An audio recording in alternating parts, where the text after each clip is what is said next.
bọ́jọ́ bá pẹ́ títí ọjọ́ àgbìn o bọ́nà bá jìnnà jìnnà àdópin o àti sáré àdópin aré àmàtí jìyà àdópin ìyà o àti sunsun àti kan ògiri ó má ti gbẹ̀yìn kọ́ lọ́tẹ̀ ìmọ̀ o bẹ́ẹ̀ ni o. ilé òní gbóná kárẹ́nu omi kọ́lé ayé òní kóró kálọ̀ nípa ọ̀run o láyé náà la ó wà títà ó fi ṣẹ́gun lójú àwọn ọlọ́tẹ̀ ẹkún àkọjá òkùnkùn ájúmọ́lẹ̀ fáwa ọmọ Yorùbá ọjọ́ ayọ̀ súnmọ́lé o.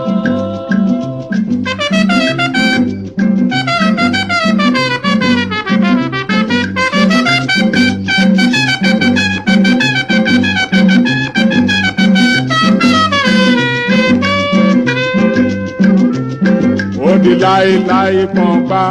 ó mà di láéláé pọ́n gbá Yorùbá ò ní dọ̀bálẹ̀ ẹ̀fẹ́ nìkan ó di gbẹ̀yìn kọ́ lọ́tẹ̀ ìmọ̀ o. yé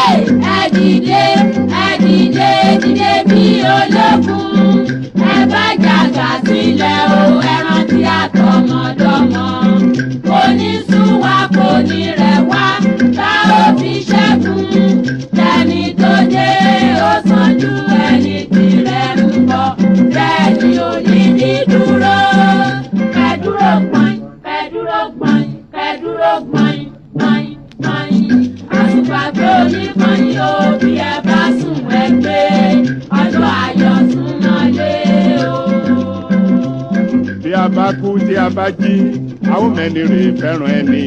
ẹni bá ṣàìsàn wò ni yóò lè mọyì àlàáfíà bí a bá ṣaláìní ká tó wá ní a ó mọyì ìgbà bá ń fojoojúmọ́ jẹun ata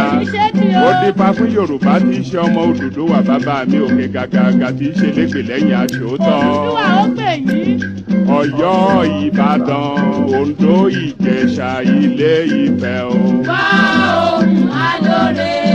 Odùduwà ló ń pè. Àkúrẹ́ Ọ̀wọ̀ Ìkàrẹ́ Ẹ̀yìn Èkìtì ẹ gbóhùn Ìgbé o. wá ohùn alóore Odùduwà ló ń pè. Ìbàràpá Ilé Ẹ̀gbádò Ẹ̀yìn Ọ̀ṣun ẹ gbóhùn Ìgbé o. wá ohùn alóore Odùduwà ló ń pè. Ẹ̀yin Ìjẹ̀bú ọmọ Àlárẹ̀ o ẹ̀yin Ẹ̀gbá ọmọ Lísàbí. wá ohùn alóore Odùduwà ló ń pè o ẹ̀yin ọmọ Yorùbá ọjọ́ ayọ̀ súnmọ́lé o.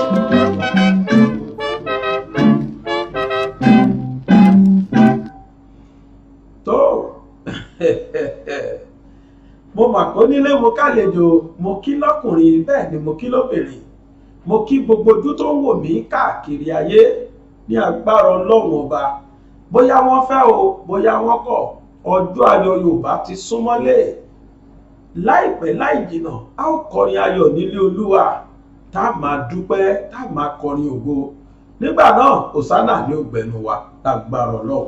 ẹ̀yẹ sáàjì àfọkànbalẹ̀ pẹ̀lú ògo Olódùmarè sẹ́ Yorùbá ní ọmọ kì í tọwọ́ oníkọlà kú ṣégbò lójú ayé gbogbo wa ní ó ṣe di ẹni tó tún free padà tí gbogbo wa ó máa celebrate tínú wa ó máa dùn ó fẹ́ yáná tájọyọ̀ náà máa tó dé mo kó nílé mo kálejò mo kí yín káàbọ̀ sórí ètò Yorùbá Nation Now lórí ìkànnì BGI TV bàbá gbàgede mọ̀ tẹlifíṣàn ní ìkànnì kan náà tí a wà ní ìlú Abẹ́òkúta tá a fa Abẹ́òkúta sọ̀kalẹ̀ gbà sí ẹ wá nǹkan fìdílé tàbí kẹ́ fìdílé nǹkan kájọ jẹ̀gbádùn ètò tòní torí pé ìrìn àjò kan la fẹ́ rìn ní pápápá o kájọ gbé agbada tòní kaná kájọ síbẹ̀ náà kó jẹ́ okó tó jẹ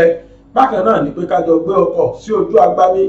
ìrìn àjò tá a rìn lónìí èbúté ayọ̀ lájà sí lágbára Ọlọ́run ẹ̀yin ẹ̀sà ti wá nǹkan fìdílé tàbí kẹ́ fìdílé nǹkan kẹjẹ àjọ jẹ̀gbádùn ètò náà ẹ wá ké sálára ẹ ké sájèrò ẹ ké sí ọwọ́ ọ̀rọ̀gún àga ẹ ní ètò bàbá gbàgede mọ̀ lórí Yorùbá Nation Now ó ti jáde o èmi kíní yìí mo tún ti dé o Aláwìyé Adébáyọ̀ Sàbúrì ọmọ bàbá tíṣà l'Abẹ́òkúta ẹni tí gbogbo yín mọ̀ sí bàbá gbàgede mọ̀ ọmọ apẹ̀rán lábàjẹ́ ọmọ atagbà káríṣà èmi lọ́mọ ewu ò máa mẹ́mu ògiri yẹn ò máa jogòǹgò ọ̀pẹ èmi lọ́mọ ewu kélé mọjá mọ̀rọ̀ ìjẹ̀gbèsì ẹ wo ẹ jẹ́ àjọ dé òkè lọ́hùn ká gbọ́ nǹkan tí wọ́n fẹ́ sọ lókè lọ́hùn náà síwájú ká tó máa bètò tòní lọ mò ń bọ̀.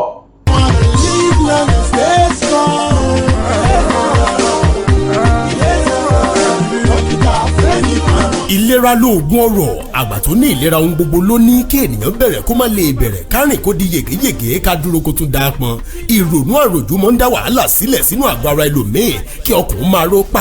páké BP and blood sugar herbal mixture ń lo oògùn ìbílẹ̀ eléyìí tá a ti fi tewétegbò pòpọ̀ lọ́nà ti ìgbàlódé fún ìlò tọkùnrin tóbìnrin o kí ara ẹni ó wúwo jọ̀kọ̀tọ̀ ti pàdé ọkọ ìyá rẹ̀ ó ti ṣetán láti pòórá o BP and blood sugar herbal mixture ẹ lè bèrè fún tiyín nílé lóko àti lẹ́yìn odi àmọ́ bí ó ṣe kàn yín lára ní sani mọ̀nà wà 08023154496 08023154496 BP and blood sugar herbal mixture ọkọ̀ gbogbo jẹ̀gẹ̀jẹ̀gẹ̀ tí ń bẹ nínú ara.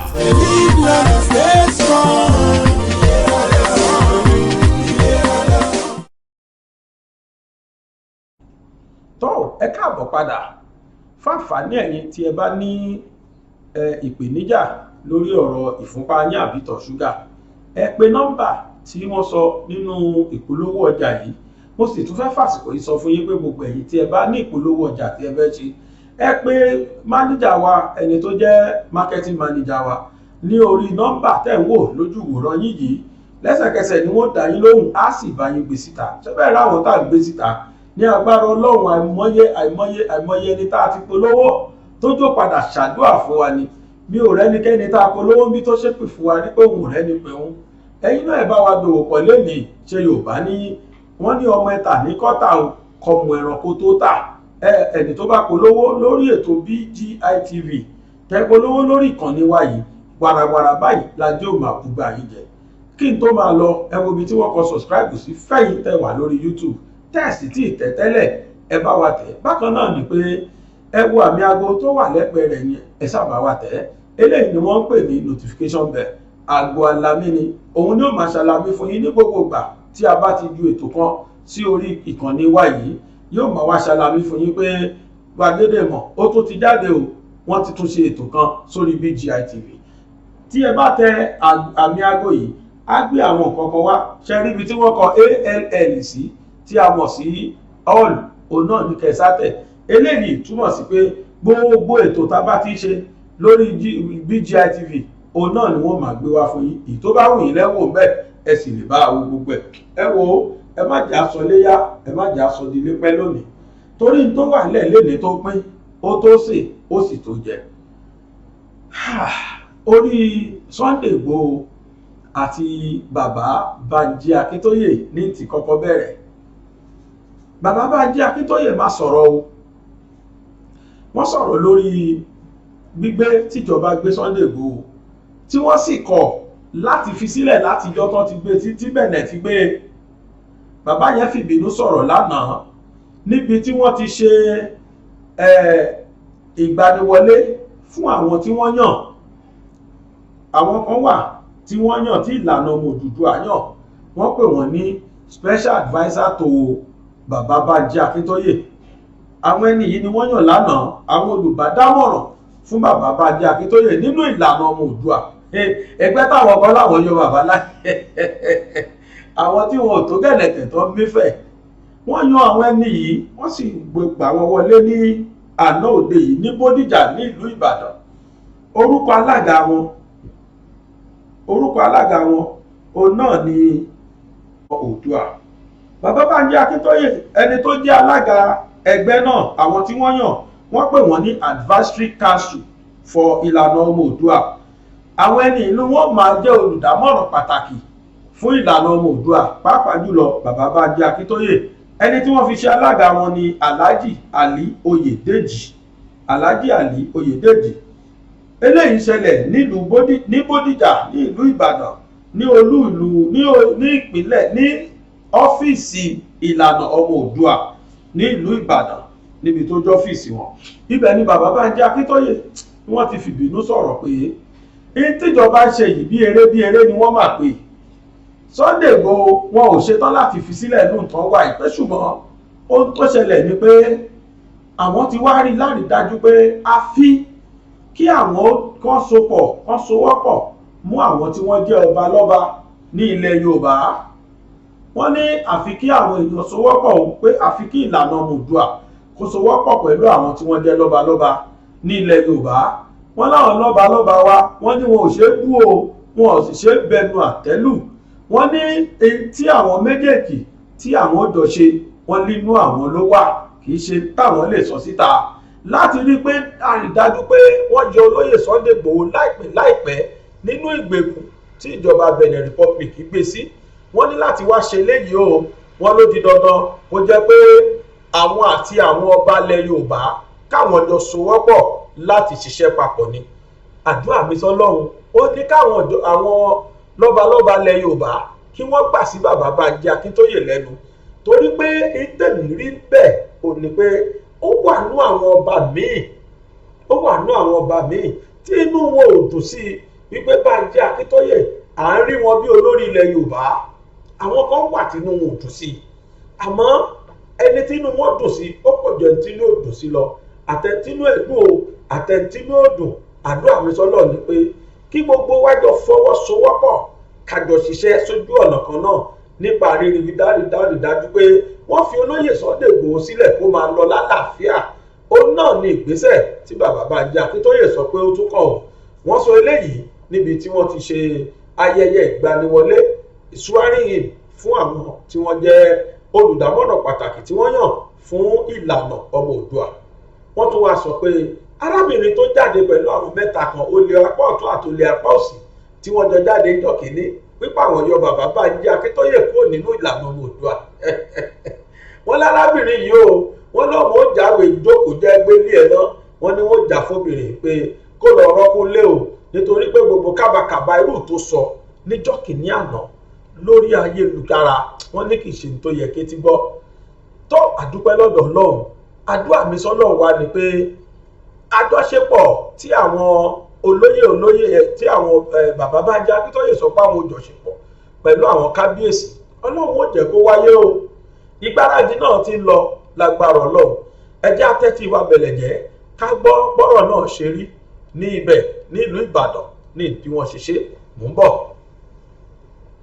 But Self-Determination Group, under the aegis of Ìlànà Ọmọ Oòduà, has begun the movement for the actualization of the release of Sunday Adeyemo, popularly known as Sunday Igboho. The group made this known at the inauguration of the Yoruba Leaders Advisory Council in Ibadan. Leader of Ìlànà Ọmọ Oòduà, Professor Bánjí Akíntóyè, who joined virtually from abroad, said the group will continue in its quest for self-determination and charged religious leaders to also join the Yoruba group during rallies. Kunle Adelakun, a member of the group, revealed that about 160 affiliates members of the Ìlànà Ọmọ Oòduà have called on the leadership to expel one Ṣadé Odukoya and others who recently conspired against the Self-Determination Group. The group passed a vote of confidence on the leadership of Professor Bánjí Akíntóyè. Tó bí ṣu ṣe bẹ́ẹ̀ àti bí ọ̀bẹ ṣe kú, òun náà ni bí ṣu ṣe kú àti bọ́bẹ ṣe bẹ́ẹ̀ náà làá náà ti gbọ́. Ní pápápá ni kì í ṣe nǹkan tó pẹ́ rárá. Ṣadé yẹn, obìnrin yẹn ló jáde ló wá sọ kábàkàbà nítorí olóyè Bánjí Akíntóyè bàbá wọ́n kọ̀ láti gbowó kọ́bẹ́ ní ọwọ́ olóṣèlú, wọ́n sì kọ̀ láti sọ Ìlànà Ọmọ Oòduà di ẹgbẹ́ olóṣèlú. Bàbá sọ pé gbogbo àwọn ọmọ Yorùbá tí yà ń jẹ káàkiri ayé yìí, kí ni káwọn ti ṣe wọ́n sí ní èjì ibi táwọn dẹ̀ bá dé yìí. Bàbá ti ń lọ sí 90 ọdún o, tẹ́ni kí bàbá wá gbowó kọ́bẹ́ lọ́wọ́ olóṣèlú. Ẹjọ́ ń bo ní òtí náà, bó bá bẹ̀rẹ̀ sí ní jówó kan kó sì ìṣẹ́jú mélòó ló kù, ẹni mélòó gan ní tiẹ̀ láǹfààní láti tó 90 ọdún láyé tá a wà yìí. Ẹni ẹlẹ́ni ẹ pàgbésí ayé ẹ̀jẹ̀, ó tètè ya ní rárá o, ó gbé bọ́dì àṣà aláṣà ẹ wá ló gbé bọ́dì. Bàbá tètè ní rárá kò sí tó jọ ọ̀rọ̀ olóṣèlú kọ́ yìí. Ó láwọn olóṣèlú àyè ọ̀tọ̀ láyé tiwọn, àwa náà fúnra wa àyè ọ̀tọ̀ ni. Mo wá gbọ́ ọ̀rọ̀ kan lénìí tẹ́nìkan kọ ránṣẹ́ sí mi, orí mi wú. Mo fẹ́ ka ọ̀rọ̀ yìí fún wa. Ẹni yìí fi ọ̀rọ̀ Yorùbá ó fi wé ilẹ̀ Egypt. ó fi Nàìjíríà ó fi wé ilẹ̀ Egypt, ó wá fi ilẹ̀ Yorùbá ó fi wé àwọn ọmọ Ísírẹ́lì tí wọ́n wà ní Egypt. Máa kà lóyìnbó bó ṣe kọ́, èmi náà wá tú. Ó ní not all children of Israel followed Moses out of Egypt. Ó ní kì í ṣe gbogbo ọmọ Ísírẹ́lì o ni wọ́n tẹ̀lé Mósè kúrò nílùú Egypt, nítorí pé ó ní kì í ṣe gbogbo wọn ni wọ́n nígbàgbọ́ sí Mósè àti iṣẹ́ tá a fi rán. Ó ní some were already married to Egyptians with children. Some are financially interested in Egypt, while some are in the palace of Pharaoh enjoying some privileges. Ó ní ìdí ni pé ó lẹ́lòmíì obìnrin míì ti fẹ́ lára àwọn ọmọ Íjíbítì, bákan náà ni pé ó ti bímọ fún wọn. Ó lẹ́lẹ́kejì lára àwọn tí ò tẹ̀lé ó làwọn tó jẹ́ pé wọ́n wà nínú ààfin Pharaoh, ìyẹn nípa ààfin Fáráò, tí wọ́n ń jẹ tí wọ́n mú ń bẹ̀ tí wọ́n ń gbádùn kùlà. Ó nírú àwọn ẹni yìí ó ní wọ́n kọ̀ o láti tẹ̀lé Mósè kúrò nílùú Íjíbítì. Ó ní and some did not believe in the vision of Moses. Ó ní kódà àwọn kan wà tó tiẹ̀ jẹ́ pé àwọn ò tiẹ̀ nígbàgbọ́ sí ọ̀rọ̀ pé àkúò nílùú Íjíbítì rárá. Ẹni ní it is the same thing that is happening in the southern Nigeria. Ó ní many politicians, businesses and religious elites in the south do not want to leave Nigeria. They are benefiting from the system. Some don't believe in the vision of Nnamdi Kanu and Sunday Igboho. But the good news then was that the children of Israel finally left Egypt. Despite the distractors, southern Nigeria will leave Nigeria when the time comes. Tó ẹni sọ pé kódà àwọn kan wà tó jẹ́ pé wọn ò nígbàgbọ́ sí ń tá a fi rán Mósè pàápàá àti ìran tí Mósè rí nípa wípé ó fẹ́ kó àwọn ọmọ Egypt kúrò lóko ẹrú,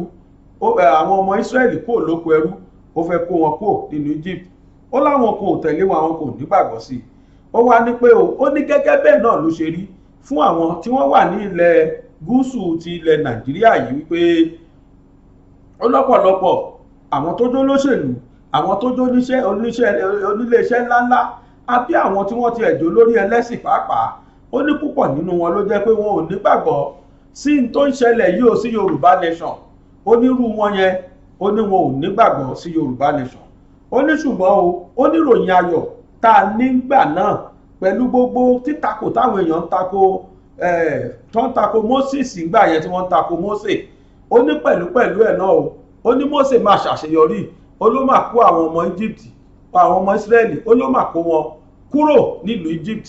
ó kó wọn kọjá nínú Òkun Pupa. Ó ní pẹ̀lú gbogbo wàhálà tí wọ́n fi ṣe. Ó ní southern Nigeria will leave Nigeria when the time comes. Ó ní agbára Ọlọ́run. Ó ní tó bá tó àsìkò tí í ṣe àsìkò sí i. Ó ní ilẹ̀ Yorùbá kúrò nílùú Nàìjíríà. Ó ní lágbára Ọlọ́run. Kò ní yà yín lẹ́nu, ẹni tó kọ ìwé yìí máa fi hàn yín o. Ọmọ Haúsá, ọmọ Fúlàní lẹ́nu tó kọ, tó nígbàgbọ́ pé ní báwọn ṣe ń ba ìlú jẹ́ yìí, ilẹ̀ Yorùbá gbọ́dọ̀ lọ. Ẹni tó kọ ìwé yìí gbórúkọ ẹ̀ mú ń bọ̀. Ẹni wá ní pẹ̀lú gbogbo táwọn ń ṣe yìí, ó nílẹ̀ Yorùbá pín o. Ó láwọn south yẹn nípa àwọn gúúsù ilẹ̀ Nàìjíríà, Yíbò ní Yorùbá ní àti south. Ó ní wọ́n á mọ̀ kúrò nílùú Nàìjíríà. Ó ní nígbẹ̀yìngbẹ̀yìn ó ní kò sí, ó ní all the distractors will not be able to stop it when the time comes. Ó ní ṣe rí gbogbo àwọn tí wọ́n ń kọdí kí ilẹ̀ Yorùbá má lọ àtàwọn tí wọ́n ń kọdí pé kí ilẹ̀ Yíbò má lọ yìí, ó ní gbogbo wọn pátápátá ni wọn ò ní rí nǹkan ṣe sí, wọn lajú wọn lẹ̀ báyìí ni tá a sì máa gba Yorùbá nation. Ó nígbà tásìkò náà bá tó. Ẹni náà ní it's better for the northerners, for northern Nigeria to start preparing for life after the departure of the south. Ta ló sọ bẹ́ẹ̀? Shehu Sodiq ọmọ Haúsá lẹ́ni tó sọ bẹ́ẹ̀. Ó ní ẹ jẹ́ kí n sọ fún ẹ̀yin ará mi láàrẹ̀wá. Ó ló dáa nísìnyí kẹ́ tètè máa gbáradì sílẹ̀ fún bẹ́ẹ̀ ṣe ṣayé yín sí nígbà tí àwọn south, ìyẹn nípa àwọn gúúsù, nígbà bá kúrò láàrin yín. Ó ní bẹ́ẹ̀ ti ṣayé yín sí ni kẹ́ máa rò. Ẹ tó sọ bẹ́ẹ̀ ni Shehu Sodiq ló kàpilẹ̀kọ tó múni lára tó gbajúmọ̀ tó dáa yìí. Òun ló kọ. Ṣé wàá parọ́ ni? Ẹni yóò parọ́, kò sí irọ́ pípa kọ̀ọ̀kan ń bẹ̀. Ẹgbẹ́ rí bọ́ ṣe ń ṣe Yorùbá, wọ́n ṣe àwọn ará Ísírẹ́lì jù bẹ́ẹ̀ lọ ní Egypt. Gbòdẹ̀ èèyàn lọ́hùn, ẹni tí wọn ò tiẹ̀ rò rárá kódà fúnra ara Fáráò gan ló fọwọ́ ara ẹ̀ tọ́ dàgbà nínú ààfin ẹ̀ ni wọ́n ti tọ́ dàgbà kì í sì ṣọmọ ọba torí pé ntọ́lọ́run bá fẹ́ ṣe gbogbo ayé kò lè dọ́lọ́run dúró kí ló kan ọlọ́run tó lè lo èèrà láti fìyà jẹ erin ọlọ́run tó lè lo ẹ̀fọn láti fìyà jẹ ẹ̀fọn kò sí tọ́lọ́run ọba yóò lè ṣe kò sì sẹ́ni tó lè dá dúró nígbà tọ́lọ́run bá ṣetán kíkiní kan wá tó yé wa o tọ́lọ́run bá ṣetán láti gbàdúrà wa ẹnìkan náà ni ó yàn ó yá lọ gbèjà wọn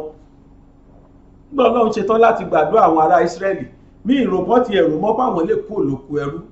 ṣùgbọ́n kí lọ́lọ́run ṣe ó yàn Músà Mósè ó yàn tí wọ́n ọmọ wọn bẹ̀ náà ni ibẹ̀ náà ti lóyún ẹ̀ ibẹ̀ náà ti bí ààfin ni wọ́n ti tọ́ dàgbà Fáráò gan ní tún fọwọ́ ara ẹ̀ sanwó fún ìyá ẹ̀ pé sá máa bá ń fún lọ́yàn máa bá ń fún lọ́yàn Quran ní yàfàlùmọ́ yàṣà òbí kùdìràtì àṣẹ yóò mú lọ lọ́wọ́n ọba pẹ̀lú kúdìrà ẹ̀ tí ò sẹ́ni tó lè dá dúró ibi tọ́lọ́run bá nìkan máa lọ kí gbogbo àgbàrá dí lọ́nà ọlọ́run ó lànà fún ẹ wo bí ọlọ́run ti lànà fún Músà Sunday Igboho ò ní kú sí bọ́lá ṣe lànà fún Músà jọ́kìní tọ́lọ́ ń lànà fún Mósè jọ́kìní nínú Òkun Pupa tí gbogbo ọmọ Ísírẹ́lì tí wọ́n lànà tó jẹ́ gbogbo wọn ni wọ́n kọjá Òkun Pupa ti wá yìí náà táwọn Fúlàní jẹ́ fún wa yìí láàrin wọn náà láti kọjá pẹ̀lú ògo Ọlọ́run láàrin wọn láti bẹ̀rẹ̀ Yorùbá nation láàrin wọn láti gba nation wa tí wọ́n lajúlẹ̀ tí wọ́n sì ní rí tán ṣe sí ṣebí Fáráò dúró ń wo àwọn ọmọ Ísírẹ́lì bí wọ́n ti ṣe kọjá ó wá ń fọ́nbù òun náà dunnú pé ṣebí mo sọ fún yín pòkun ó pè fún mi èmi lọ́lọ́run nínú òkun ọ̀hún lọ́lọ́run tẹ̀rì sí òkun tí Ọlọ́run ti yọ àwọn ọmọ Ísírẹ́lì lọ́lọ́run tẹ Fáráò pa sí o àtòun àtàwọn ọmọ ogun ẹ̀ ṣé ráwọn tó sọra wọn di Fáráò lẹ̀ Nàìjíríà tí wọ́n láàní rọ́nà lọ ẹ̀yẹn máa wo tútọ́ láwọn ó fi wọ́n pàǹpà tó bá tásìkò ṣé ká ní Fáráò ní àṣẹ lẹ́nu mọ́ ni tọ́lọ́run fi wá tó fi kú yẹpẹrẹ pa ikú omi tadétadé lórí tílẹ̀kẹ̀ lọ́rùn tí ọ̀pá àṣẹ lọ́wọ́ kò sì lè pàṣẹ fókun yegede ẹ máa wo tọ́lọ́run ó ṣe tọ́lọ́run bá ṣetán láti ṣe àpilẹ̀kọ tọmọkùnrin ikọ̀ yìí ó jẹ́ nǹkan tó mórí mi wú gidi pé ò gbọ́ òtótó lọ́mọkùnrin yìí sọ pẹ̀lú gbogbo ó pa ló ń fà lókè wọ́n pa á sàlẹ̀ wọ́n bù lọ́tún wọ́n bù lọ́sì DSS balẹ̀ ẹ̀jẹ̀ DSS gbé lọ́tún gbogbo ẹ̀ ó ṣẹlẹ̀ sí Músà náà Mósè náà fojú rí rántí ni ń sọ fún yín ṣé ẹ mọ̀ pa kọ́kọ́ Mósè lè bá Fáráò Ọlọ́run ní kí o kó àwọn èèyàn mi fún mi kí n máa kó wọn lọ kí ni Mósè ṣe Fáráò ní rárá òun ò kó wọn ṣé ẹ rántí pò mí padà ọ̀pọ̀lọ́ ọlọ́padà kó sí gbogbo ìlú nígbà tọ́pọ̀lọ́ wọ̀lú kí ni Fáráò ṣe ó ní máa kó wọn lọ ọ̀pọ̀lọ́ dákẹ́ ìgbórí pọ̀pọ̀lọ́ dákẹ́ ó tún lé wọn mú ní ẹ kó wọn padà ó tún dẹ lẹ́ẹ̀kejì kí ló tún ṣẹlẹ̀ Ọlọ́run tún sọ omi ó tún sọ dẹ̀jẹ̀ tí gbogbo ọmọ Egypt bá ń bu omi báyìí ẹ̀jẹ̀ ni wọ́n máa bù tí wọ́n bá fẹ́ mú báyìí ẹ̀jẹ̀ ni wọ́n máa mú ṣùgbọ́n tọ́mọ Ísírẹ́lì bá bomi kò ní dẹ̀jẹ̀ láti lè fi yé wípé àní ìwọ Fìrìáùn èmi ni mo rán Músà ń ṣẹ́ṣẹ́ ìwọ Fáráò èmi tí mo rán Mósè ń ṣẹ́ rèé gbogbo tó ń ṣẹlẹ̀ yìí pátápátá irú ẹ̀ náà ni nípò dorí ẹlẹ́ẹ̀kẹta òní Músà ló tó ṣàṣeyọrí tó rí àwọn ọmọ Ísírẹ́lì kó kúrò nínú Egypt bẹ́ẹ̀ náà ló ṣe ń ṣẹlẹ̀ sígbò pé nìkan wà tọ́lọ́run ránṣẹ́ pé kó lọ la ìlú ẹ̀ Ọlọ́run ò wá fì Ọlọ́run náà ló ránṣẹ́ òun náà ni ó tún dán gbogbo tó ń ṣẹlẹ̀ sọ́mọkùnrin yìí kò tó ọ̀rọ̀ tí ó gẹ̀dẹ̀ ní lọ́dọ̀ Ọlọ́run kò tó ń tà lọ́dá sí ẹ̀yin ẹ máa wò ó kò tó torí ẹ̀ máa yàdá kiri káwá láfẹ́ yàdá bẹ́ẹ̀ ti ọ̀gẹ̀dẹ̀ rárá o ọwọ́ lè ní ó fi ti dànù bẹ́ẹ̀ náà ni lọ́dọ̀ Ọlọ́run gbogbo táwa rò pé ó le kedere báyìí àti tó rọ̀ jù ní lọ́dọ̀ Ọlọ́run ó ní Kùránì sọ pé ó ní náà máa múru ìsàròdà ṣe àyàkúnlá okú fàyàkùn tèmi Ọlọ́run bá ṣe tán láti ṣe nǹkan kan ó ní nǹkan pàṣẹ láti sọ́mọ̀ ni pé rí bẹ́ẹ̀ kó sì rí bẹ́ẹ̀ kí lọ́lọ́run ní kí Músà ṣe ó ní mú ọ̀pá owó ẹ̀ sáfi nà mọ́kun yẹn ó sì fi kan òkun Ọlọ́run sì ní kí ìran 12 ní ìran tí Músà kó dání Mósìsì ìran 12 ní ìran tó kó dání dédìí Òkun Pupa ìran 12 náà lọ́lọ́run ní kó ọ̀nà 12 lọ́lọ́run ní kó kún pín sí ẹ jọ̀ọ́ ṣé Julius Berger ó ní Musa fẹ́ lọ pè wípé kó wá construct bíríìjì sí ọ̀nà kóun gbà kọjá. Ogun Fìrìáùnù Fáráò ogun rẹ̀ wà lẹ́yìn, Òkun Pupa rẹ̀ wájú, kí ló bù ẹnu kọ́ pa wọ́n dànù ni. Ṣùgbọ́n torí pé Ọlọ́run lémi lọ́lọ́run, I am that I am. Torí pé Ọlọ́run ló ń jẹ́ Ọlọ́run. Ẹni tó ń jẹ́ Ọlọ́run ó ka ju gbogbo alágbára ayé yìí lọ. Ẹni tó ń jẹ́ Ọlọ́run kì í ṣẹgbẹ́ Buhari, ẹni tó ń jẹ́ Ọlọ́run kì í ṣẹgbẹ́ Malami, ẹni tó ń jẹ́ Ọlọ́run kì í ṣẹgbẹ́ DSS. Ọlọ́run padà làwọn ni. Kan fi ọ̀pá kan mi, ó sì fọ̀pá kan mi. Ọlọ́run sì ní kó mi pé ẹgbọ́n sì bọ̀ sóhun tán tẹ́ni tó gbẹ̀yìn tó rákòrò gbẹ̀yìn nínú àwọn ará Ísírẹ́lì tí wọ́n dákòrò gbẹ̀yìn pé ó dá o. Ísírẹ́lì ti parí, ṣé ẹ ti bọ́ sókè ọ̀rọ̀ ti bọ́ sókè ó dá. Ọlọ́run ní ó yá tó fọ̀pá ẹ̀ nomi. Àṣà ti gbà yẹn ńgbà máa fi dìgbà yẹn Fìrìáùnù Fáráò ó ti dáàrin omi. Òun náà ó ti ń jàǹfààní wípé omi pín, ó ti dáàrin méjì. Ọlọ́run ní Músá yá tó fọ̀pá ẹ̀ nà. Ló bá fọ̀pá na omi, olómi bá gbé ó gbé tadé lórí lọ́lọ́run padà nù. Ẹ máa wo máa padà ṣẹlẹ̀ nílùú yìí. Gbogbo ẹni tó bá ti sọ pé kí Yorùbá má délẹ̀ lérí, ẹ máa wo ohun tí ó padà ṣẹlẹ̀ sí wọn. Wọ́n ń pa kúkúrú, wọ́n ń pa kúkú, wọn ò rí nǹkan ṣe sí. Ẹ lè lẹ́ẹ̀ lọ láti Abẹ́òkúta láti ilẹ̀ Yorùbá kẹ́ lẹ́ẹ̀ lọ Kàdúná, wọn ò bí yín kú mọ́ lọ́wọ́ yìí. Àwọn èèyàn wá dẹ ní wẹropléènì bí ẹni wọ mọ́tò. Wọ́n dẹ̀ láwọn sì ń ṣèjọba lé wa lórí, inú wọn sì ń dùn. Kí ni ká ti pe léyìí? Àwọn gómìnà wà ńbẹ̀ tí wọ́n fìyà jára lù. Láìpẹ́ yìí ni mo gbọ́ pọ́n nípa owó epo àwọn tó ti Ọlọ́run mà ṣàánú wa nílùú yìí o. Oríṣiríṣiríṣi la kàn ń gbọ́. Wọ́n lówó epo nísìn, wọ́n ní lọ́pọ̀ méjì iye tá a rà la máa rà láti January bí February. Subsidy tí wọ́n fi sí tó fi ràn lọ́wọ́, wọ́n láwọn fẹ́ yọ kúò. Wọ́n láwọn máa yọ.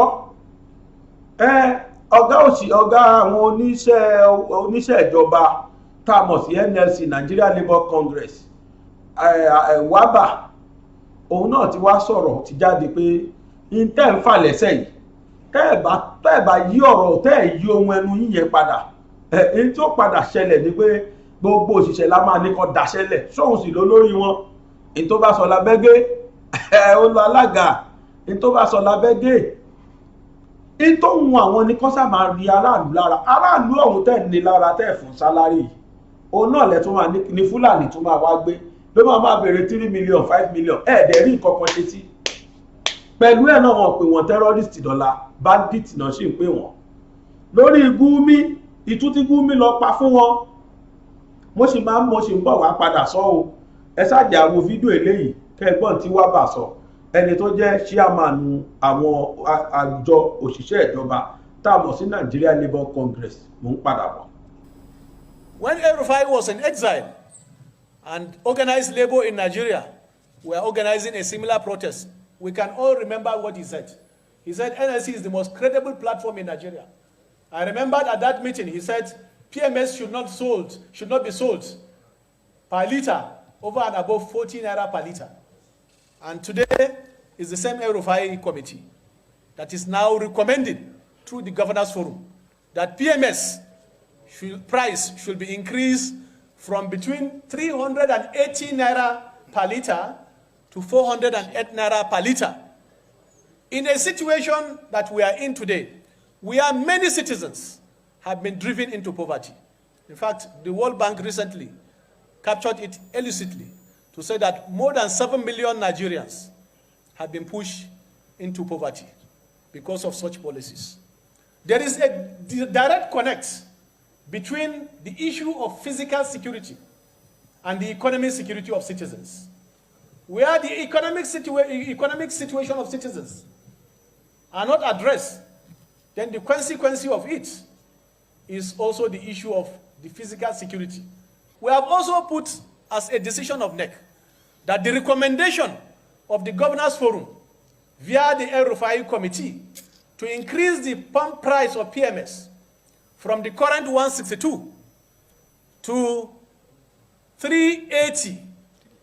or 408 should be rejected by the federal government because of the reasons we have advanced. But in any instance where these decisions are taken, we have also decided that services will be withdrawn by workers across board because of the grievous implication on the purchasing power of workers. As we speak, more than 1/3 of the states have not implemented the minimum wage. And even where implementation have taken place, they are currently under threat because of some of those recommendations. And therefore, it's about the survival now of the fittest. Workers must also struggle to survive. And I must emphasize that whereas in other climes, government and employers of labor are extending palliative and support to its citizens in all forms, because as I speak, in more than 58 countries, energy is still subsidized. Palliative is still being extended. And we have social security cover extended to the most vulnerable, including to the informal sector. But here we are. Within the context of the challenge of COVID-19, workers are being thrown out of their jobs with impunity, without respect for the provision of our laws. So we thought this is very important to put the facts before the public. èrò tó ń lọ sókè òkun ẹ̀yìn dà. ságbàsúlà àti máa wálé iṣẹ́ tó kójú òṣùwọ̀n láti bá ní ṣètò ìwé ìrìnnà ní kókó. ọpẹ́ o. ṣíṣe ìwé ìrìnnà dìrọ̀rùn ká bá ní ṣètò ilégbèé fún ìgbádùn àkókò ìsinmi lẹ́nu iṣẹ́, ìrìn àjò afẹ́ fún àwọn akẹ́kọ̀ọ́, lílọ sí mẹ́kà òun jerúsálẹ́mù, ó fẹ́ lọ kàwé lókè òkun, iṣẹ́ kíkọ́ lókè òkun àti bẹ́ẹ̀ bẹ́ẹ̀ lọ. Force Excellent Able Travels and Tours Limited wọ́n gba òǹtẹ̀ lọ́dọ̀ ìjọba pẹ̀lú àwọn àjọ elétò ìrìn àjò ojú òfurufú. Force Excellent Able Travels and Tours Limited àwọn gan lọ́ba láti bá wa dòwò pọ̀. ẹ lè pe 09055052472. ẹ sì lè tẹ àtẹ̀ránṣẹ́ sórí +639 174 163 562. wọ́n wà ní nọ́mbà 45 Shokenway Òkè Ìjẹun Abẹ́òkúta ní ìpínlẹ̀ Ògùn. ẹ lè kàn sí www.excellenttravels.com.ph. Force Excellent Able Travels and Tours Limited. ìrìn àjò dìrọ̀. àwa náà ti gbọ́ yìí ó la sì ti fi ojú wa wò yìí wábà ó ti sọ fún ìjọba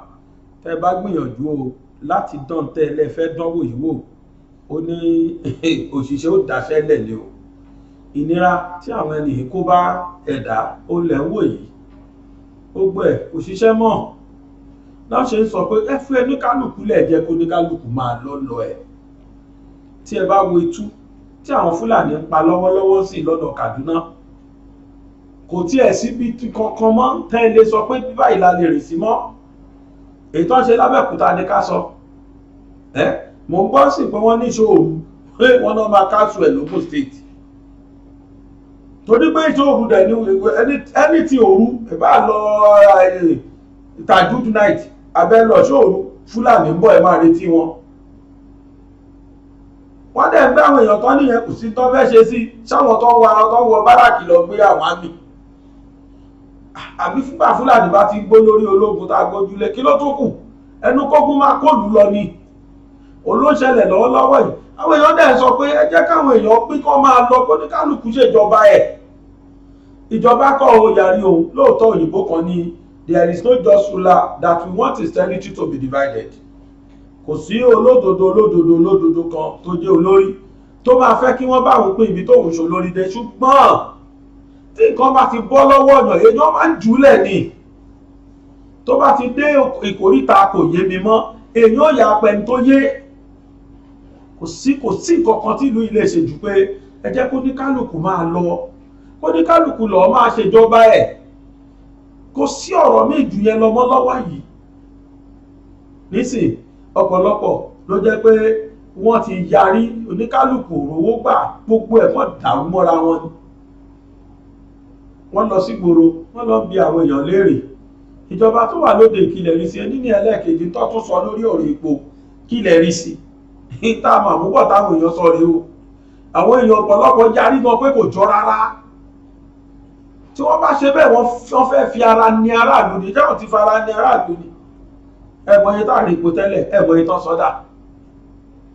ẹlòmíì kẹ̀rẹ́ epo yìí gan ló fi ṣe business ṣé ó gba àwọn tí wọ́n ń ṣe ẹ̀rọ ata bẹ́ẹ̀ lẹ́ẹ̀fẹ́ lo iná dàtẹ́fẹ́ fi lò bẹ́ẹ̀ dẹ̀ sọ pé aláfọwọ́fà lẹ́fẹ́ lò epo kan lẹ́ṣà máa fi lò wọ́n fi iná jẹ wáyà wọ́n tún ti fi epo tó àtún fi ń gbéra wọn tó náà tún sọ pé àwọn àtúnṣọ di kékeré yìí ó níye tíjọba ìdẹ́pọ̀ ó níye tán sọ́dà mọ́ wa lọ́wọ́ ẹgbọ́n tó ń tá aráàlú sọ mò ń bọ̀. jẹ́ ìlú wa gbàtà bá ń tẹ́ra epo 1 litre ní 350 àwọn tó náà ní sàn náà wọn máa fowó kówó nǹkan ní gbọ́ gàrí wọn ìlú wọn gbogbo ẹ̀ wọn mẹ̀kúnnù kò lè jẹun tíjọba jàmọ́ ti rí yẹn rò akọ́mọ̀tẹ̀ fẹ́ fowó kún owó epo ara kìíní tó kàn fún ìjọba nìyẹn kaba kí gbogbo nǹkan kó wálẹ̀ kó jẹ́ wálẹ̀ kí gbogbo wálẹ̀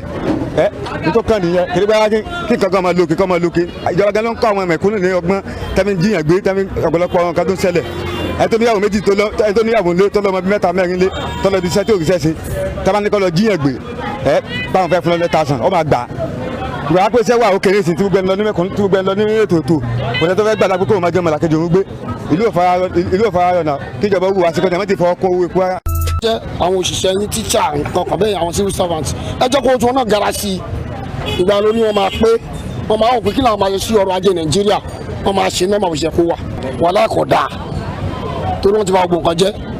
gàrí dára ní 50 naira 100 naira tẹ́lẹ̀ ẹ lọ wọlé tó ń takì ọ̀dà ń sìn 700 naira ṣó yẹ kó rí bẹ́ẹ̀ náà kò yẹ kí gbogbo orúkọ bẹ̀rẹ̀ rí bẹ́ẹ̀ bóyá tí owó pè bá wọ́n ló máa jẹ́ gbogbo ọrọ̀ ajé Nàìjíríà kó ṣe kíni kó dínkù kó wà lẹ́nu. tí wọ́n bá ní gbé kẹ́ẹ̀gì láti Benue ní 5,000 débí ó ti di 7,500 kẹ́ẹ̀gì oyin kan gbogbo nǹkan ló wọ́n ó jẹ́ ó kúnra tí òjòjò ò yá nígbà tí ẹ bá fẹ́ lọ sọ́jà tẹ kó owó ọjà dání owó mọ́tò gan ju owó tẹ ó fẹ́ tó owó téèyàn ìrajà ń gbà mí téèyàn bá rajà 7,500 ní ìsìn kó ti ronú kóun ó wọ mọ́tò 2,000 bẹ́ẹ̀.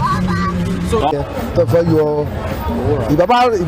owó ìrànlọ́wọ́ orí epo yẹn ìbábá ní anybody rárá ká náà ní olórí tó dára ni ó ti ẹ̀kọ́ ti ṣe ilé ìfọpo míì tó pọ̀ lóríṣiríṣi kò dáa kò bójú mu ká máa ṣe máa gba epo wá láti ìlú òkèèrè nǹkan tó yẹ pé bíbí la ti ń ṣe kò bójú mu so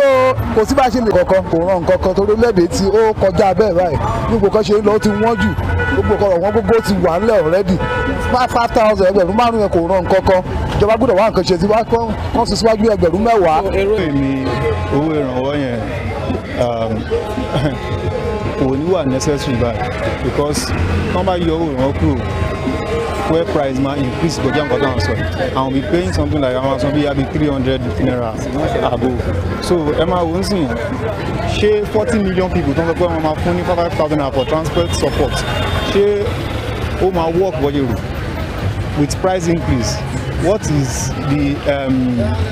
income rate àwọn èèyàn kí ni nǹkan táwọn èèyàn ń gain so kan tó lè wá di pé ẹ sọ pé ẹ fẹ́ fi owó yẹn ẹ fẹ́ fi owó kún tẹ bá fowó kún owó epo ń pé subsidy one thing kò ní ó lè má dọ́dọ̀ àwọn tẹrù àmọ́ bí ìlú ṣe rí ń sìn àmọ́ bí system ṣe rí corruption everywhere so ó lè má work out in the sense that owó ò ní dé ibi tó yẹ kó dé one ìkejì ní pé now pending the time tí ẹ pé àwọn yẹn máa expect owó yẹn 5,000 naira máa fún wọn yẹn price máa increase ṣé ó balance pẹ̀lú iye owó táwọn èèyàn ń gbà lóṣù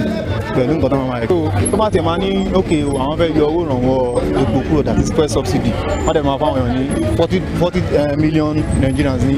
5,000 full transport support ṣé standard of living wọ́n ti meet wípé kọ́ máa ṣe yẹn báwo ló yẹ kọ́ tẹ̀ kọ́kọ́ increase wípé ok o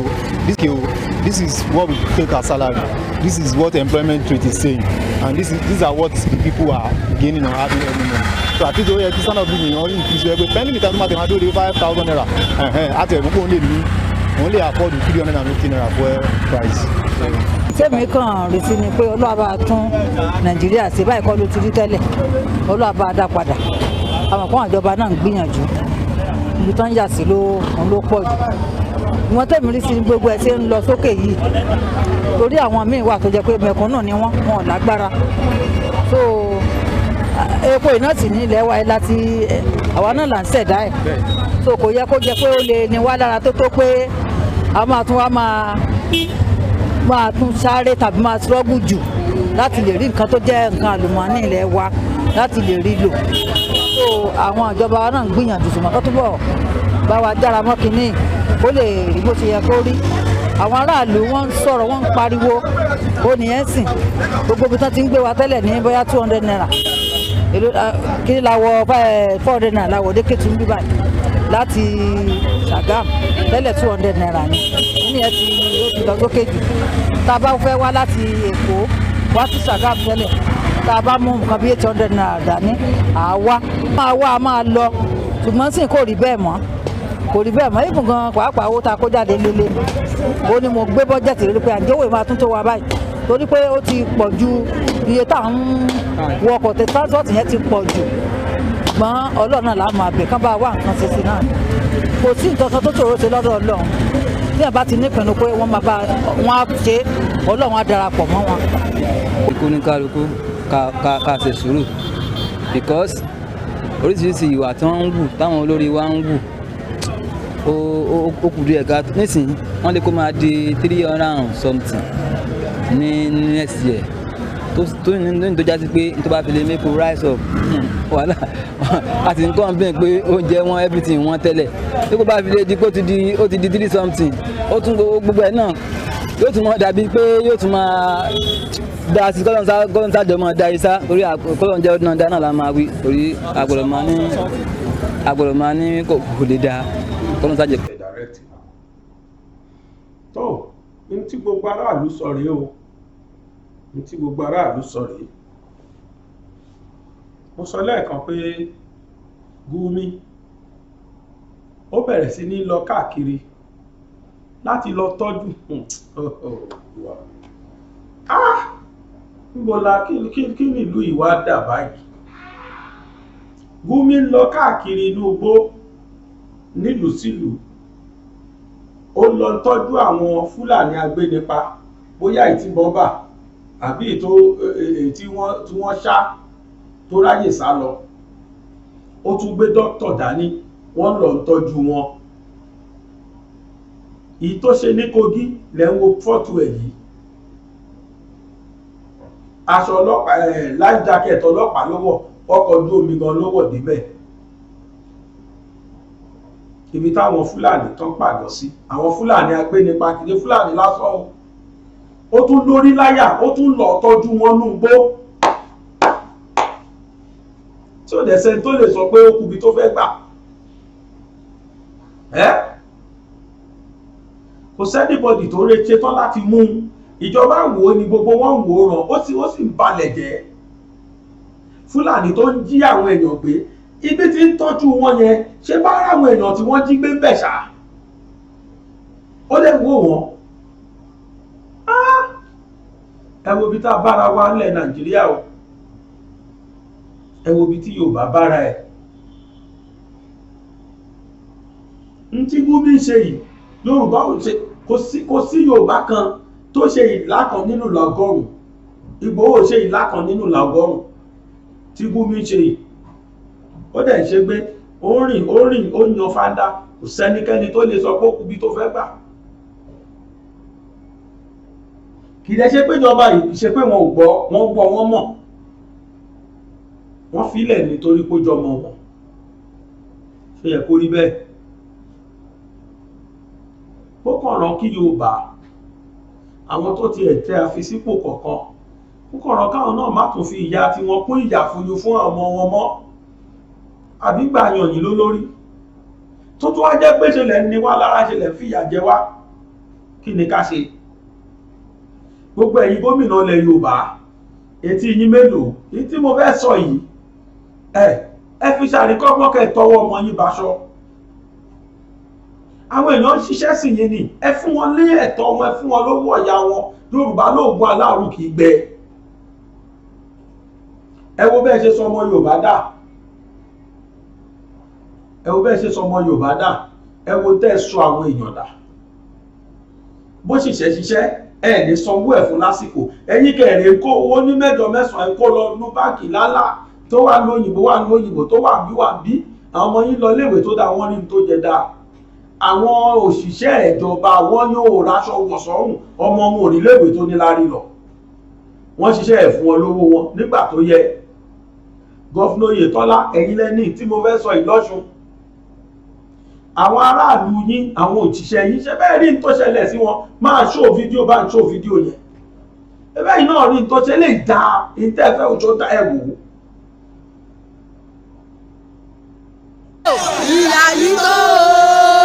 ìyà yìí tó Jésù kò bá wa lára mu. ìyà yìí tó Jésù kò bá wa lára mu. ìyà yìí tó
níyà gbẹ́tọ̀ wá fún wa. ẹjọ́ máa kọrin yìí. Gbẹ́tọ̀ wá fún wa. Gbẹ́tọ̀ wá fún wa. Gbẹ́tọ̀ wá fún wa. Ìjọba Ọ̀ṣun jẹ wá níyà. Gbẹ́tọ̀ wá fún wa. Gbẹ́tọ̀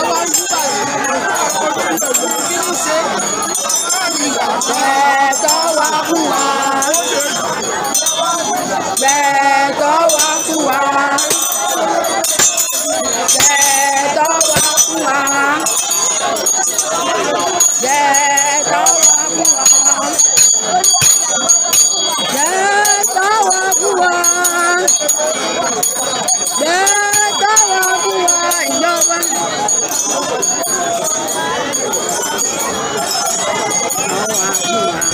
Gbẹ́tọ̀ wá fún wa. Ìjọba Ọ̀ṣun jẹ wá níyà.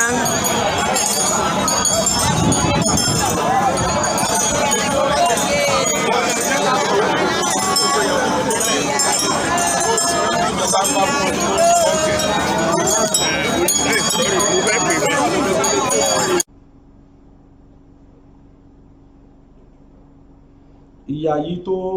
ìyà yìí tó ìyà yìí tó Jésù ìyà yìí tó ṣé ẹgbọ́n ní táwọn ìyá yẹn kọ ẹ wo àwọn bàbá àwọn ẹni ẹlẹ́ni ti ṣiṣẹ́ fún yín ẹ̀kọ́ ẹ̀ sanwó wọn tó yẹ kó rí bẹ́ẹ̀ gọ́fúnà Oyètọ́lá ẹ̀ fẹ́ ṣe second term o ṣé bẹ́ẹ̀ ṣe fẹ́ káwọn èèyàn tó fún yín second chance rèé whatever owó tó bá wùn kẹ́ jẹ àwọn arábí ẹ lọ settle wọn ni the best thing o. The best thing for you to do is to settle these people. Wọ́n ti ṣiṣẹ́ náà, wáyé tó fi máa sọ́fà tó báyìí, eléyìí ò dáa. Kò ṣe é rí sójú àtẹ̀yìn gọ́fúnà sí ilẹ̀ Yorùbá àbí ibikíbi tẹ́ bá wà. Tẹ́ ń fìyà jẹ àwọn òṣìṣẹ́ yìí báyìí. Tọ́ bá jẹ́ rìtárí ni só yẹ kí rìtárí máa jẹ ìyà bẹ́ẹ̀ yẹn. Tọ́ bá dẹ̀ dá àwọn serving staff sí yín ni wọ́n, só yẹ kó máa sọ́fà báyìí. Inú òṣìṣẹ́ èwo ló yẹ ká ṣe báyìí nú wọn? Àtẹni tó ti ṣiṣẹ́ fẹ̀yìntì. Wọ́n sá ti fìgbà kan sí ìlú ẹ̀tọ́ wọn náà dẹ̀ ń béèrè fún wọn ní kẹ́ ẹ yá wọn lówó kì í ṣe pé lóònù náà torí ẹ̀jà ẹ sanwó ọlọ́yà fún ọ̀yà o ẹ sanwó ọ̀yà wọn fún wọn ogún aláàrú kì í gbẹ lágbọ́ ọlọ́run ayọ́nu sí wa oríṣiríṣiríṣi làwọn ẹni yìí ṣe nínú ìlú tá a wà yìí wọ́n dẹ̀ sọ́tì ẹ fa àwọn ẹni yìí lẹ̀ jẹ́ kí wọ́n dá dúró ẹ fi Yorùbá lẹ̀ jẹ́ kí Yorùbá dá dúró ní tó kàn dẹ́ mi lójú ní gbèsè aláwọn tí wọ́n sọra wọn di Fáráò tí wọ́n ní ilẹ̀ Yorùbá ò ní lọ lójú wọn báyìí láṣẹ lọ ètò bá sọ pé yàrá òun ò fẹ́ lajúlẹ̀ ká lọ ọlọ́run ayé àṣẹ bó ṣe ṣe Fáráò ọlọ́run abá àṣẹ bó ṣe ṣe Fáráò ebi ò ní sọ jù bẹ́ẹ̀ lọ àti ẹni tó jẹ́ pé òun múrọ́ ní bàdà ni tó jẹ́ gbogbo tó bá sọ báyìí tó bá kí yín káàrọ̀ ẹ lọ wò ta alẹ́ la wà gbogbo wọn lọ́lọ́run rí gbogbo àwọn ọmọ ilẹ̀ Yorùbá tí wọ́n ti gbàbọ̀dé torí ń tán rí ẹwọ ìwé tí mo kà jáde yẹn ẹni yẹn ní àwọn kan wà nílùú Israel nílùú Egypt tó jẹ́ pé ààfin ni wọ́n ti ń ṣiṣẹ́ tí wọ́n rí jẹrí mu láàfin yóò nírú àwọn yẹn wọn ò nígbàgbọ́ sí Musa wípé ó ti ẹ̀fẹ̀ kọ́ àwọn Israel kan àwọn náà dẹ̀ rẹ́dì láti lọ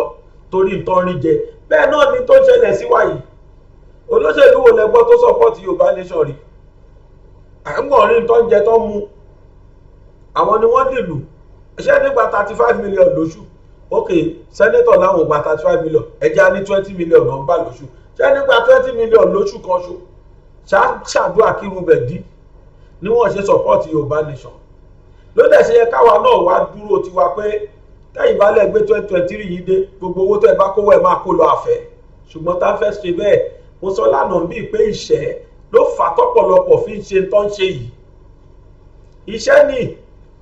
rate of poverty àwọn náà dẹ̀ mọ́mọ́ máa jẹ́ kí iṣẹ́ yẹn máa pọ̀ sí wọ́n mọ́mọ́ máa ní aráàlú lára dáadáa débi pé tẹ́ ẹ bá jàjàrí 1000 á ti tóbi gan lójú yín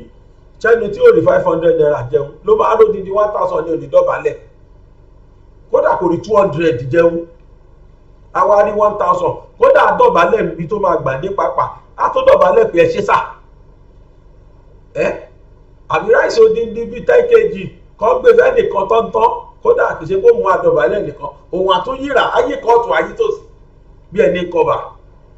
ó ní problem tá à ń rí yìí ó láwọn náà dẹ̀ ṣe mọ̀ọ́mọ̀ dúró ni wọ́n capitalize lé lórí pé ṣé 2023 ẹ̀yin lẹ máa pa fọwọ́ ara yín dìbò fún wa nígbà bá ní lára tá a fìyà jẹ yín ayé àfi bí ẹni pé ṣé ẹ̀ tí ì rí kán fẹ́ mẹ́dìyẹ rí wọ́n fẹ́ mú ẹdìyẹ ni o láyé àtijọ́ níta bàbá wa ti ṣe lójú èmi rí ni wọ́n fẹ́ mú ẹdìyẹ yẹn ni o wọ́n wá rọ àgbàdo sínú agolo wọ́n wá máa mì àgbàdo yẹn báyìí lẹ́dìyẹ náà máa sáré bọ̀ mímì yẹn ló gbọ́ tó ń sáré bọ̀ ìbò bá dé wọ́n bu adì wọ́n bu ẹ̀kún ọwọ́ àgbàdo kan wọ́n dálẹ̀ fún ibi tí ìṣàjẹ́ náà ti máa rí mu bẹ́ẹ̀ náà lóṣèlú ṣe ń ṣe fọ́mọ Yorùbá àti gbogbo Nàìjíríà generally bọ́n yẹn ṣe fún wa nìyẹn wọ́n yà máa mì àgbàdo mímì yẹn ní kùsìkùsì tí wọ́n sọ fún yín pé owó wà lẹ́ fọkànbalẹ̀ ẹ̀yin náà àwọn èèyàn náà rí wọn wá dàrú pátápátá wọ́n á gbàgbé ìyà tó jẹ wọ́n sẹ́yìn wọ́n á gbàgbé pọ́dún mẹ́rin àkọ́kọ́ tá a fún kí ló fi ṣe owó tí wọ́n rí tóun náà kó béèlì tó rí gàgàrà tó sì rírú ẹ̀rí wọ́n á ti gbàgbé owó tó ṣẹlẹ̀ olóṣèlú gbọ́n wọ́n mọ tó ń ṣe làwọn náà ṣe ń ṣe tó ń ṣe yìí wọ́n ti mọ̀ pé gbàsíkò election bá dé owó táwọn kó pamọ́ àwọn àpò jáde wọ́n wá ṣe àgàgàgàrà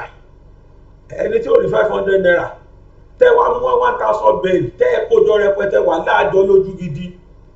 gbọ́n bá wá kójọ tán wọ́n wá máa yọ 100 200 1000 fáwọn èèyàn kí aláwọn èèyàn máa bò wọ́n ó parí nìyẹn ní tí wọ́n ń ṣe wọ́n mọ̀ máa dàgbà àgbàdo lẹ̀fẹ́ dìyẹ ni wọ́n mọ̀ máa sọ gẹ̀dẹ̀ fọ́bọ ni wọ́n ti mọ̀ páwọn àrí Yorùbá mú àfikọ́ Ọlọ́run Olódùmarè kó ṣàánú wa àdúrà mi sọ Ọlọ́run sẹ́ òun ni pé Ọlọ́run tó yọ Músá tó yọ kúrò ní Òkun Pupa kọ́ lọ́ńdọ̀ kó bá yọ Sunday Igboho náà kúrò lọ́wọ́ tàlọ́ àtọwọ́ Nàìjíríà kọ́ lọ́ ń bá wa fún freedom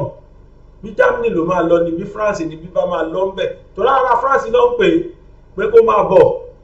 èyíkéyìí tó bá dá ń bẹ̀ ní kọ́ lọ́ ń bá wa jẹ́ ó lọ ní agbára Ọlọ́run tó kò níyàn sí ọlọ́kàṣe ẹ̀yin tí ẹ ti ń bá mi dá sí ọ̀rọ̀ bàbá tí ó ń gbénu mọ́tò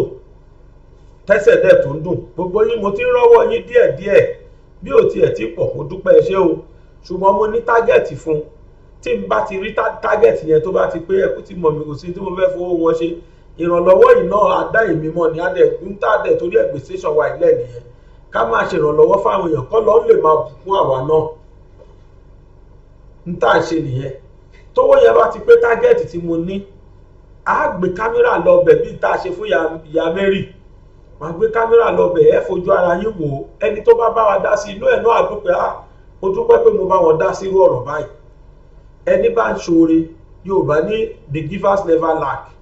ẹni bá ń fún àwọn èèyàn ọwọ́ ẹ̀ òkè ní máa wà Yorùbá ọwọ́ afúnni òkè ló ń gbé ẹni bá dẹ̀ sọ pé òun náà ní ṣùgbọ́n gbogbo tó sọ yìí ó kàn tó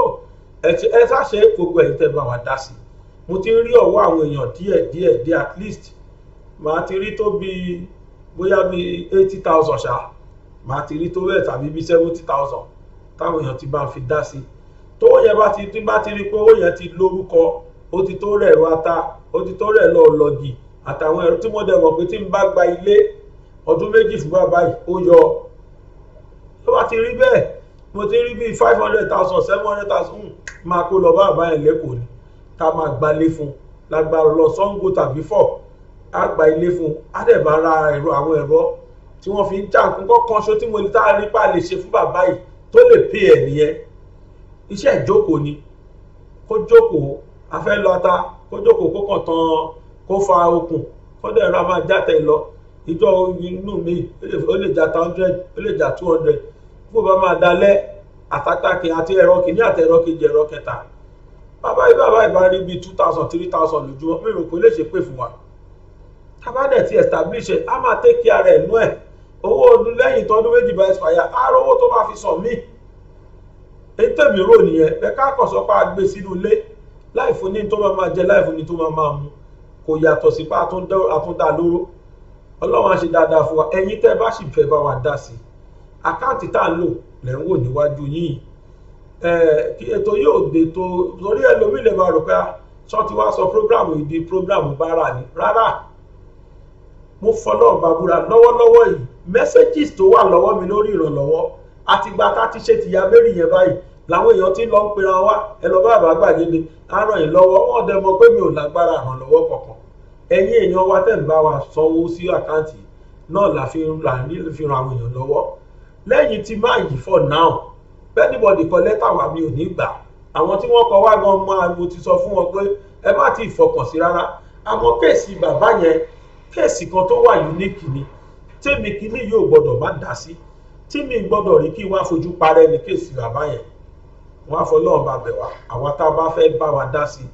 ẹ túbọ̀ bá a dá sí so far so good iyekíye tí n bá ti rí màá jẹ́ ká tún gbọ́ màá tún sọ lórí ètò pé alihamdulilayi ọlọ́ṣẹ́ wọn àti ríye báyìí bá a kú ṣe sọ ti ya mẹ́rin nìyẹn títí gbòdẹ́ pé a lọ ṣe tó yẹ ká ṣe fún un lónìí ó dá mi lójú pé tọ́mọbìnrin yẹn bá ń kúnlẹ̀ kóhùn ṣàdúrà ṣọ́ọ̀ṣì kò ní í ṣépè fẹ́ nìkọ̀ọ̀kan wa tó dá mi lójú ni ọlọ́run má ṣàṣerọ̀ tó oníyàn ṣe o ọlọ́kà náà ṣe ẹ̀yin tẹ́ bá wa fìfẹ́ jẹ tèmi ẹ ṣeun àdúpẹ́ bí mo sọ fún yín pé bùtí ayọ̀ la máa gúnlẹ̀ sí mo sì sọ fún yín pé oúnjẹ tá a máa ṣe oúnjẹ aládùn ni tó gbogbo ẹ̀yin tẹ́ fẹ́ bá wa jẹ gbogbo yín náà la dúpẹ́ lọ́wọ́ ẹ̀ orúkọ ètò yìí òun náà ní Yorùbá Nation Now orúkọ tèmi Aláwìyé Adébáyọ̀ Sàbúrì ọmọ bàbá tíṣà l'Abẹ́òkúta tí gbogbo yín mọ̀ sí bàbá gbàgede mi lágbára Ọlọ́run mi ò ní kú ẹ̀yin náà ò ní kú o ojú tẹ́ sì fi ń wò mí ò ní fọ́ etí tẹ́ fi ń gbọ́ mi ò ní di ẹ ṣe jẹ́ ká tó jọ pàdé lọ́la lágbára Olódùmarè nígbà tá a tó mú ètò mi wá èmi náà fàsìkò yìí sọ fún wa pé láyọ̀.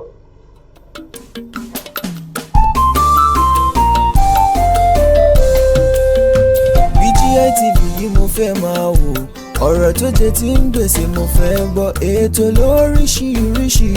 wọ́n wà lọ́lọ́kan òjọ̀kan ìròyìn tó kojú òṣùwọ̀n àtàwọn ọ̀rọ̀ àgbọ́ fi kọ́gbọ́n eré wọlé fún tẹ̀rù tọmọ tèwe tàgbà ẹ má fi para. BGI TV mo fẹ́ máa wò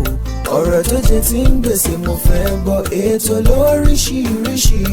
wọ́n wà lọ́lọ́kan òjọ̀kan ìròyìn tó kojú òṣùwọ̀n àtàwọn ọ̀rọ̀ àgbọ́ fi kọ́gbọ́n eré wọlé fún tẹ̀rù tọmọ tèwe tàgbà ẹ má fi para àdànà kó kọjá mórí nǹkan fèrè bàbá rere káwí parí BGI TV we are the pace setter.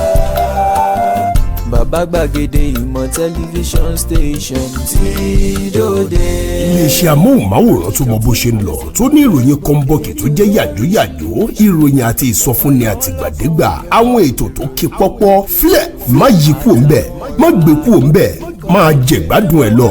BGI TV bàbá gbàgede ìmọ̀ TV èdùn ọ̀kìn ló dirí ẹwà fákòkò o bí ọ̀kìn bá tú ìyẹ́ ẹ̀ díẹ̀ ẹwà rẹ̀ á kalẹ̀ á ká oko ẹ kàn sí ẹ̀ka ìpolówó ọjà wa láti bá wa dòwò pọ̀ lórí +234 70 38 22 61 60 fún àwọn tí ń bẹ lórílẹ̀‐èdè Nàìjíríà 070 38 22 61 60 BGI TV bàbá gbàgede ìmọ̀ TV ọ̀gá ni kọ́ń láwùjọ òkúta. Bàbá gbàgede ìmọ̀ tẹlifíṣọ̀n station tí dòde.